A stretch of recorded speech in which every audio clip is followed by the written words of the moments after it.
At Tony Stark's New York mansion number 4, Spider-Man, Iron Man, and Hulk are hanging out. Hulk is casually devouring slices of pizza, surrounded by empty pizza boxes, while Spider-Man demonstrates his wall-crawling abilities.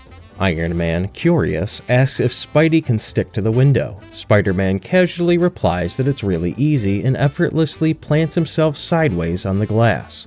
Iron Man analyzes it out loud. Glass is a sheer, smooth surface, and yet Spider-Man isn't sliding at all. Spider-Man tells him to push him a little. Iron Man does, confirming that he's completely stuck. Spider-Man proudly explains that he sticks to everything. Ceiling, walls, doors, windows, he's done it all. Iron Man pauses, then mischievously suggests that he try sticking to Hulk. Both of them slowly turn to look at Hulk, who pauses mid-bite with pizza in hand and stares back at them. Spider-Man immediately commits to the bit, leaping onto Hulk's massive arm and sticking upside down without hesitation. He cheerfully says, "No problem." Hulk, holding pizza in one hand and Spider-Man stuck to the other, frowns slightly and comments that Spider-Man is tickling Hulk. Before the moment can get any weirder, loud knocking echoes through the mansion. Still hanging upside down from Hulk's arm, Spider-Man says someone's at the door and guesses it's probably a member of his fan club. Iron Man questions whether he actually has one. Spider-Man replies that they're called Creditors. Iron Man opens the door and in strides Hercules in full dramatic fashion. He loudly announces himself as the scion of Olympus, prince of power, beloved son of Zeus, and slayer of the Nemean lion, captor of the Erymanthium boar, and continues listing titles. He notices Hulk and casually points out that there's a spider on his arm. Hulk responds, "Spider-Man is Hulk's friend." Hercules wraps an arm around Iron Man. "Aha, friends. Exactly why I've come to you. I am here in this village of New York to ask a little favor."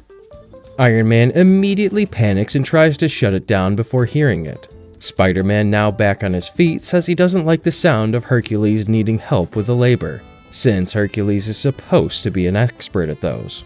Hercules grabs a slice of pizza and explains that he's busy helping relatives with a remodeling job, but their pet keeps getting in the way.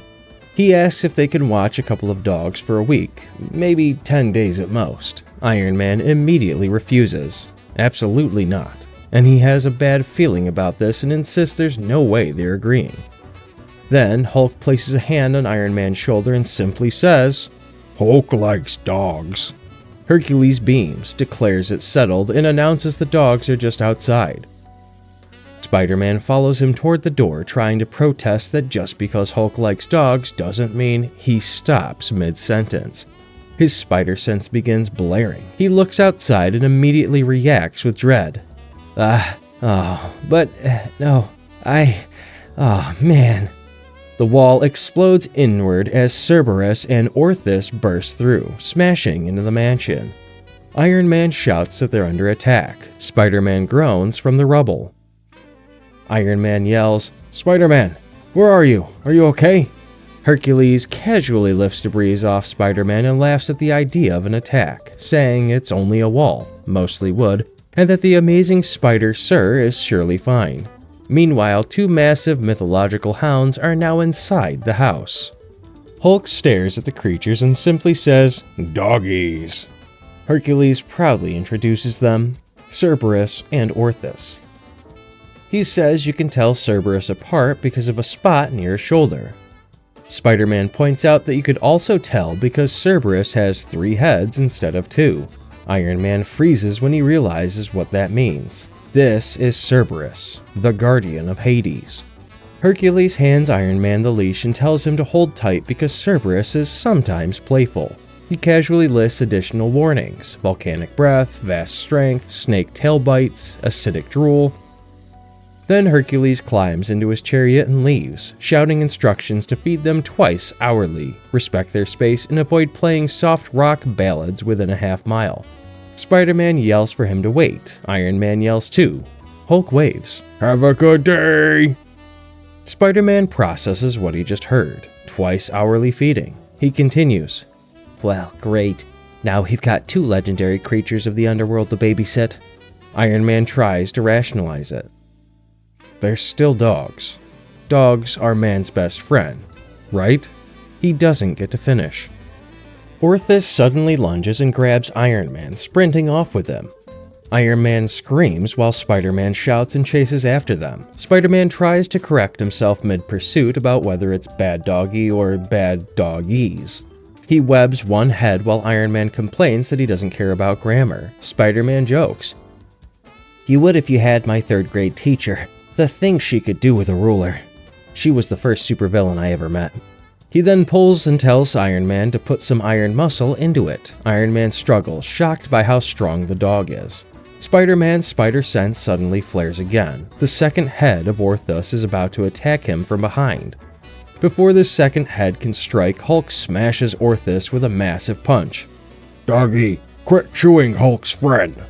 Orthus yelps and drops Iron Man. Hulk then says, Hulk came outside to help friends. Iron Man then thanks Hulk. Spider-Man says that could have gone worse. Iron Man points out the dog bit through his armor. Spider-Man says at least he didn't get buried. Dogs like to bury things. Spider-Man continues, I'm just glad that Cerberus didn't tear into us during the fight.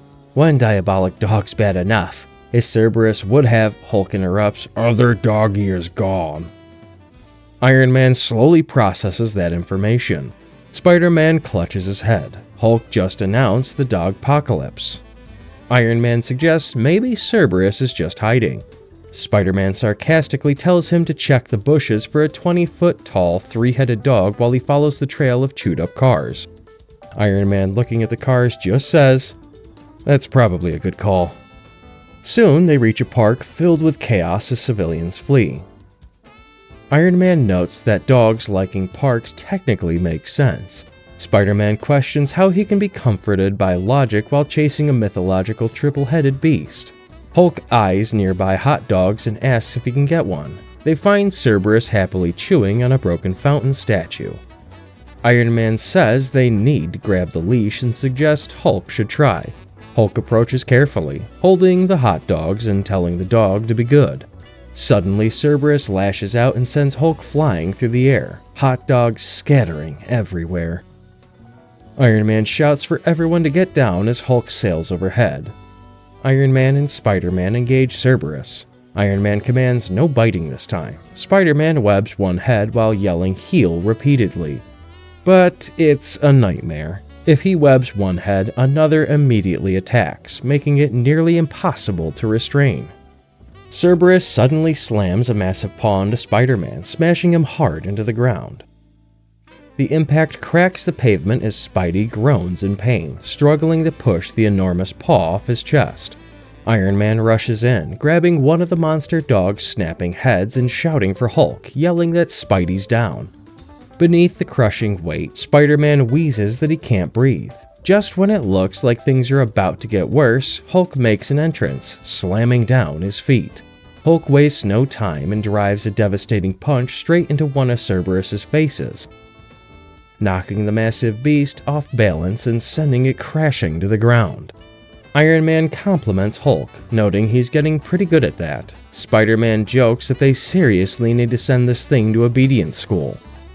Not long after, Spidey begins documenting their new mission, training the underworld dogs. He starts recording as Iron Man attempts the classic approach, holding out meat and commanding the dogs to sit like an ordinary pet owner bribing a stubborn puppy. On day 1, things go as badly as possible, with Iron Man nearly becoming lunch while Hulk casually smiles and gives a thumbs up to the camera. Day 2 isn't much better. Iron Man tries to teach the dogs to roll over while Hulk suggests he could just physically push them over to help. Iron Man panics at the idea but briefly considers it anyway. By day 3, Spider-Man takes over with commands like stay, and even suggests playing possum while running for his life as Cerberus chases him. Day 4 involves fetch. Spidey throws a stick confidently, but while one head brings the stick back properly, the center head returns carrying Iron Man instead. Iron Man desperately tells Spider-Man, quit filming. No, really, quit filming. Surprisingly, progress begins to show. On day 5, Spider-Man holds out a bone and successfully gets Orthus to beg. He's stunned that it's actually working. By day 6, both underworld dogs are rolling over on command. Iron Man proudly says, "Look at this. They've both learned how to behave." He credits their success to a steady combination of treats and a rolled-up newspaper. Spider-Man quickly clarifies that by a rolled-up newspaper, he means Hulk. Iron Man casually confirms that yes, he does. Confident in their new skills, Spider-Man boasts that the dogs now know sit, fetch, play possum, and roll over, declaring them the best trained dogs on Earth. That bold statement catches the attention of a woman passing by. She asks, "You mean to say these? These are trained?" Spider-Man responds, claiming they are pretty much awesome-ish dog trainers. Iron Man, more direct, asks who she is. She introduces herself as Jennifer Engelhard and hands them her card. She explains she's hosting a dog show at Madison Square Garden and would love for their dogs to appear. It would be amazing publicity. Spider-Man immediately clarifies whether she's seriously asking them to enter Cerberus and Orthus into an actual dog show. Jennifer quickly explains that she doesn't mean the formal competition categories. These dogs are hardly breed standard. Spider-Man agrees with an assessment while Hulk simply observes. Dogs have funny extra heads. Jennifer elaborates on her real idea, not the show proper, but a special obedience display featuring 2 underworld hounds. That kind of spectacle would sell tickets instantly. Spider-Man hesitates, saying he's not sure the risk justifies putting demonic multi-headed dogs in a packed area. Then Jennifer drops the real hook. Half of all ticket proceeds will go to charity, and if the dogs win the obedience category, they could earn a blue ribbon. Spider-Man pauses. Charity? Iron Man also repeats. Charity. Hulk, however, focuses on what truly matters. Hulk wants a ribbon. Cut to 3 days later. The team arrives at the dog show and Spider-Man narrates that this is probably the greatest mistake of his life. The venue is packed, bustling with dog owners, booths, and competitions. Iron Man jokingly asks if this is really their greatest mistake, or if that title still belongs to the online auction incident involving the signed Welcome Back Cotter poster. Meanwhile, Cerberus and Orthus are actually performing tricks successfully. Spider-Man insists he has no regrets. Iron Man notes that the event was clearly well advertised. Practically the whole town knows about it. Suddenly, a tiny, overly pampered lapdog begins barking furiously at Cerberus and Orthus. Its owner scolds it, telling Mrs. Cuddlekins that it's beneath her to bark at such riffraff. Iron Man takes immediate offense at the insult. He defends the underworld hounds, declaring that they are legends with impressive Greek lineage.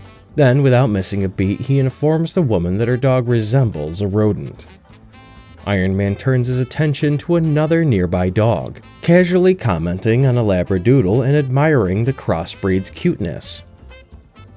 Spider-Man, however, mutters that he prefers real dogs and that he's seen too many genetic science experiments go haywire. At that moment, Jennifer approaches them again. Hulk, fond of dogs, picks it up. Iron Man immediately protests, telling Hulk he absolutely cannot keep it. Spider-Man asks Jennifer where they should set up for the show. She informs them that a special room has been prepared and offers to lead them there. Then she mentions a large man had been asking about them. Spider-Man freezes. "A large man?" Jennifer clarifies. He was wearing some kind of kilt and sandals, and he talks very loudly. Both Spider-Man and Iron Man say the name at the same time, Hercules. The answer arrives almost immediately and loudly. Hercules himself strides onto the scene with theatrical confidence, proudly announcing his presence as the legendary son of Zeus, master of muscle, and embodiment of heroic glory. He barely finishes introducing himself before accidentally knocking poor Mrs. Cuddlekins aside, prompting her outraged owner to scold him for not watching where he's going. Hercules, mildly offended at being called a young man, begins explaining that he was fully grown before the foundations of Rome were even laid. Spider-Man quickly cuts him off and asks the real question. Why is he here? Surely he doesn't need the dogs back already. Hercules shifts the topic. He gestures toward two skeptical women nearby and explains that they don't believe he is the real, living Hercules. One dismisses him outright, claiming Hercules was a myth. Spider-Man backs him up, assuring them that it is really him. The women remain unconvinced and demand proof. Taking this personally, Hercules grabs Spider-Man by the shoulders and dramatically explains that being rejected because people don't believe in him wounds his divine pride more than the stench of the Augean stables ever did. He laments that it's bad enough when women turn you down for normal reasons, too tall, too strong, too handsome, or smelling like a goat after wrestling the Lyranian Hydra. But disbelief is another matter entirely. Spider-Man humors him briefly. Sure, I'm with you so far. He then steers the conversation back to the real issue. What do the dogs have to do with any of this? Hercules gestures towards Cerberus and declares that to prove himself, he must wrestle the beast. That is one of his labors, after all. Spider-Man immediately shuts that down. Not here. Not at a crowded dog show. It's far too dangerous. But before the conversation can go any further, Hulk suddenly steps in. He throws a massive punch straight into Hercules' face, yelling, "Don't hurt funny-head dogs." The blow sends Hercules flying completely out of the building, smashing through a wall and carving a destructive trail through parked cars outside. Even while crashing through metal and concrete, Hercules marvels at Hulk's strength, clearly impressed. Spider-Man and Iron Man rush outside to deal with the escalating disaster. Instead of calming down, Hercules grabs a car and hurls it toward them, yelling, "What a fine idea! Why prove my mettle by wrestling dogs when opponents of such prowess are so near?" Spider-Man dodges it, shouting at him to calm down. Trying to regain control of the situation, Spider-Man leaps forward and lands a punch directly on Hercules' face, telling him, "Dude, seriously, do not throw cars at me!" Hercules wastes no time escalating the fight. He grabs Iron Man and swings him like a weapon straight at Spider-Man. Spidey dodges him easily. Hercules laughs in admiration at Spider-Man's speed, comparing him to a gazelle. Spider-Man quips back that the amazing gazelle doesn't quite have the same ring to it. Hulk steps forward to engage Hercules directly. Hercules throws a punch at him, but Hulk catches the first mid-swing, stopping the blow cold. Spider-Man moves in to help, but Iron Man quickly warns him to keep some distance. There's too much raw power being thrown around. Hulk slams hard, sending Hercules flying again, while Iron Man fires repulsor blast into him midair. Hercules, dazed, declares that his enemies seem to be everywhere. Spider-Man shouts back that it's called teamwork and that they're pretty good at it. Sometimes. Hercules then retaliates by grabbing Iron Man again, crushing him tightly in his arms while repulsor blasts fire point blank into his face. He boasts about testing the man of iron against the son of Zeus. Iron Man yells out that he's being crushed as Spider-Man rushes in, trying to pry Hercules' grip loose. Spider-Man struggles, realizing Hercules' strength rivals Hulk's. He tells Iron Man to keep blasting while he does what he can. Then Hulk steps in, grabbing Hercules by the head. He lifts him up and declares, "No one as strong as Hulk." Spider-Man cheers in relief as Hulk slams Hercules headfirst into the ground with tremendous force, cracking the earth beneath him. Hercules lies in the rubble, dazed from Hulk's crushing slam. Orthus begins barking loudly in his face. Hercules groans, asking if even Orthus has turned against him now. If that is the case, so be it. He pushes himself up. With dramatic resignation, he declares that when even a man's own dogs turn against him, it is time to admit defeat. Spider-Man awkwardly agrees, half confused, half relieved. Hercules continues, insisting there is little shame in admitting defeat, especially when victory would, in due course, have been his anyways. Spidey nods along, unsure exactly what that means. Suddenly, Jennifer rushes in, holding up a blue ribbon with excitement. She exclaims over the commotion in the fight, calling it fantastic publicity for the next show. Then she drops the real news. While the heroes were busy brawling, Cerberus won first place in the obedience category. Hercules' mood flips instantly. My Cerberus? A blue ribbon? He snatches it proudly, declaring it another trinket proving the valor of mighty Hercules, conqueror of the Cretan bull. Hulk watches with visible irritation. Spider-Man quickly steps in, telling Hulk to keep cool and let it slide. They'll get him another ribbon. Hulk mutters that he also wants more pizza. Spider-Man immediately agrees. More pizza too. With renewed pride, Hercules summons his winged chariot. He leaps aboard dramatically, shouting farewell to the brave warriors. Great deeds and fair ladies await them. He must be off. He calls for his dogs as the chariot lifts into the sky. Spider-Man watches him disappear and mutters that Hercules is just a little off. Iron Man surveys the aftermath and concludes that, all things considered, this turned out pretty okay. They raised a lot of money for charity and won a blue ribbon. Spider-Man points out that the ribbon did technically get stolen by a demigod. Hulk, however, is satisfied. Hulk gets more pizza. He gives a thumbs up. Iron Man agrees. Yes, sir. Pretty okay. Suddenly, a sharp voice cuts in, demanding to know where Mrs. Cuddlekins is. The small dog's owner storms up and pokes a finger against Iron Man's chest. Iron Man calmly states he hasn't seen her. Spider-Man starts to say, "That little yapping," but quickly corrects himself to, "That cute chihuahua." Hulk scratches his head, asking what Hulk is looking for exactly. Orthus lowers his noses and begins sniffing around for clues. Elsewhere, in a grassy park, Cerberus has wandered off. Hearts afloat in the air as the three-headed underworld hound follows the tiny Mrs. Cuddlekins. The little chihuahua yaps furiously while Cerberus runs after her with love-struck determination.